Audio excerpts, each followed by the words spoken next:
ఈ శారీ వచ్చేసి డబల్ షేడ్లో వస్తుంది మనకి. Light orange colour and light lavender colour. మొత్తం అంతా కూడా ఇలాగా సిల్వర్తో వచ్చేసి వర్క్ అంటూ ఇచ్చారు మనకి. మొత్తం అంతా కూడా కట్ వర్క్ లాగా ఇచ్చారు. అలానే బ్లౌజ్ కూడా సేమ్ శారీలో అయితే ఏ కలర్స్ అయితే ఉన్నాయో డబల్ కలర్స్, బ్లౌజ్ కూడా సేమ్ అలానే ఇచ్చారనమాట మనకి. అలాగే బ్లౌజ్ కూడా చూపిస్తాను మోడల్ ఎలా స్టిచ్ చేశాను అన్నది. ఇప్పుడు సేమ్ వాళ్ళు ఏంటంటే ప్రిన్సెస్ కట్ పెట్టేసి బ్యాక్ ఓపెన్ ఇమ్మని చెప్పారనమాట. మొత్తం అంతా కూడా అలానే ఇలాగ ప్రిన్సెస్ కట్ మొత్తం అంతా కూడా స్టిచ్ చేసేసి ఫ్రంట్ వచ్చేసి లీఫ్ నెక్ అనమాట సింపుల్గా.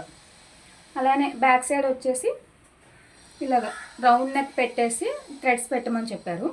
అలానే మనకు శారీలో కింద బార్డర్ ఇచ్చారు కదా, అది వేస్ట్గా ఎందుకని చెప్పేసి ఇలాగ బ్యాక్ సైడ్ వచ్చేసి డిజైన్ లాగా అన్నది పెట్టాను అనమాట మొత్తం అంతా కూడాను.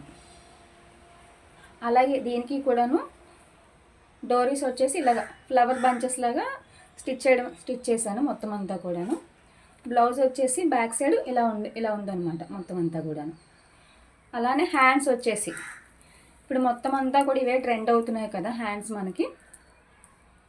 మొత్తం అంతా కూడా ఇవే హ్యాండ్స్ పెట్టేసి లోపల వచ్చేసి సేమ్ ఇంకో హ్యాండ్ ఉంటుంది.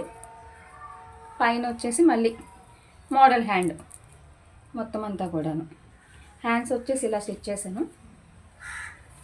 బ్యాక్ సైడ్ వచ్చేసి మొత్తం అంతా కూడా ఇలా వస్తుందన్నమాట. బ్యాక్ సైడ్ అంతా కూడా ఇలా సేమ్ రౌండ్ నెక్ వచ్చేసి మనకి మొత్తం అంతా కూడా కింద ఎక్స్ట్రా లేస్ ఉంది కదా అంచు వచ్చేసి అదంతా కూడా ఏంటంటే ఇలాగ కింద బ్యాక్ సైడ్ వచ్చేసి డిజైన్ లాగా వేస్ట్ చేయడం ఎందుకని చెప్పేసి డిజైన్ లాగా వేసేసాను అనమాట మొత్తం అంతా కూడాను.